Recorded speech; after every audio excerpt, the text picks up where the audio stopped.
Assalamualaikum Buya. Assalamualaikum warahmatullahi wabarakatuh. Saya seorang suami dan seorang anak. Istri selingkuh minta cerai, saya ceraikan. Setelah sekian hari, anak saya sakit minta saya yang merawatnya. Namun istri tak mengizinkan. Saya ajak rujuk, istri menolak. Dia lebih memilih selingkuhannya dari saya. Apa yang harus saya lakukan selama menikah? Istri gak bisa dinasehati. Apa saya yang salah Buya? Saya menendang istri, tapi istri saya tidak pernah mau mendengarkan apa-apa. Syukron Buya. Innalillah. Seorang kadang begitulah, begitu gampangnya seorang wanita merendahkan dirinya dengan perselingkuhan. Punya suami yang halal. Wanita mulia susah melakukan yang demikian itu.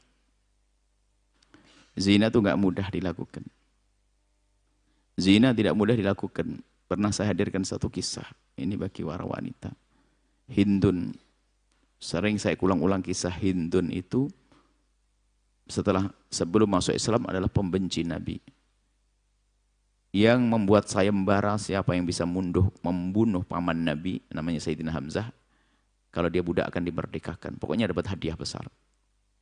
Dibunuh oleh Wahsy. Sampai begitu bencinya Hindun ini kepada Rasulullah. Paman Nabi yang sudah meninggal dunia dibelah dadanya. Lalu diambil hatinya dan digigit menunjukkan kebenciannya. Gitu. Sampai digelari Hindun ini kan Hindun akilatul akbat. Pemakan hati. Saking begitu jahatnya. Setelah masuk Islam. Ingat. Hei kaum wanita semuanya. Setelah masuk Islam. Diajak baiat oleh Rasulullah. Dia bertanya baiat apa ya Rasulullah?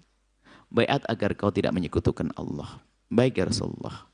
Kami berjanji untuk tidak menyekutukan Allah. Apa lagi? Nabi menjawab, berjanjilah untuk tidak minuman keras. Kami tidak akan minuman keras. Terus, apa lagi ya Rasulullah? Sampai kepada permintaan Nabi. Berjanjilah engkau untuk tidak berzina. Di saat Hindun diajak berjanji untuk tidak berzina, ingkar dia. Ya Rasulullah atasnil hurratu. Ya Rasulullah, apakah kebayang orang seperti saya ini merdeka semacam ini melakukan zina? Allah. Jadi di saat baiat itu kayak tersinggung maksudnya. Apakah kebayang saya ini melakukan zina? Padahal dia kafir loh ya. Bertualang dalam kekafiran. Dan memang masalah zina itu masalah merendahkan diri. Bayangkan dia memberikan kehormatannya dengan orang ya. Asal saja. Bukan dengan akad yang halal, memang rendah. Makanya dia wanita mulia. Padahal dia kafir waktu itu. Ternyata tidak ada yang pernah menjamahnya. Biarpun dengan kekafirannya. Ayo. Wahai kaum muslimat dimanapun anda berada. Apalagi sudah punya suami yang halal. Itu biasanya gara-gara tontonan yang merusak. Pergaulan yang salah.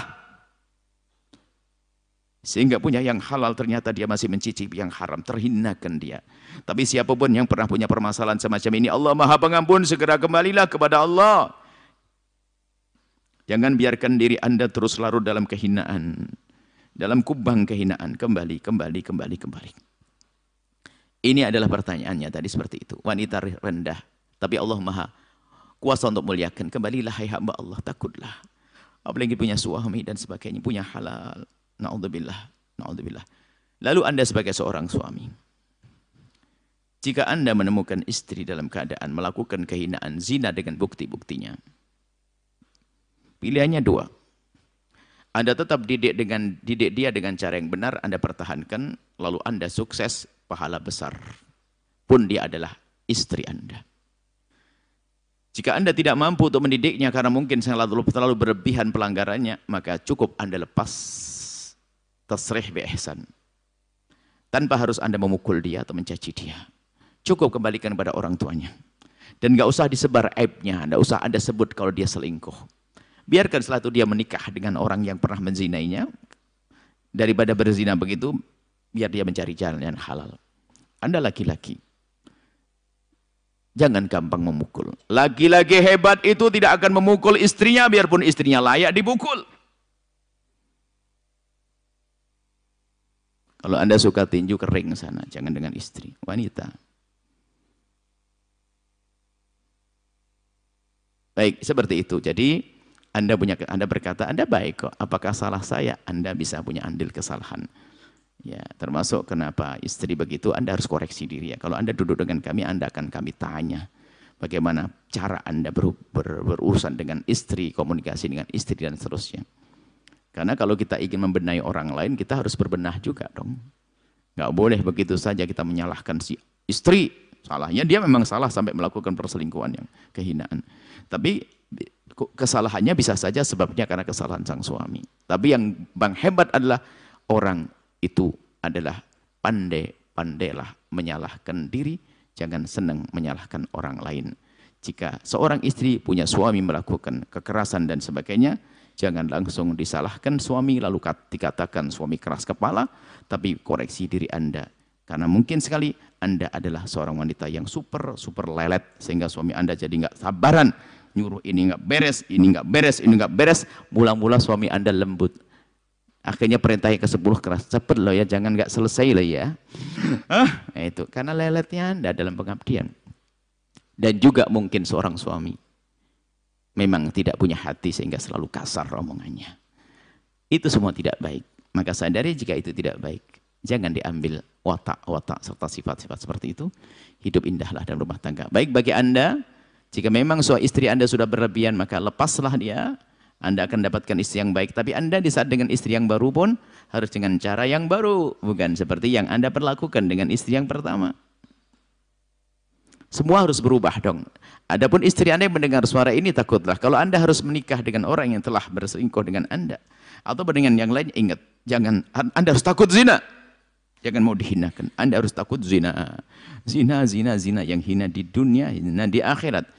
Zina hina di diri, zina hina di keluarga. Kalau orang kafir masuk Islam, seorang cucu masih bangga bapakku mu'allaf. Tapi seorang cucu yang mendengar berita neneknya pernah berzina akan tercoreng jidatnya sampai kapanpun. Ibunya, neneknya. Na'udzubillah. Maka dari itu hati-hati dengan zina. Kemudian setelah itu kami tutup.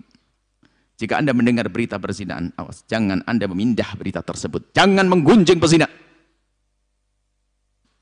Doakan semoga Allah mengampuni dan berikan kesadaran. Wallahu a'lam bishawab. Setelah Anda menyaksikan video ini, jangan lupa berselawat kepada baginda Nabi Muhammad sallallahu alaihi wa alihi wa sahbihi wasallam.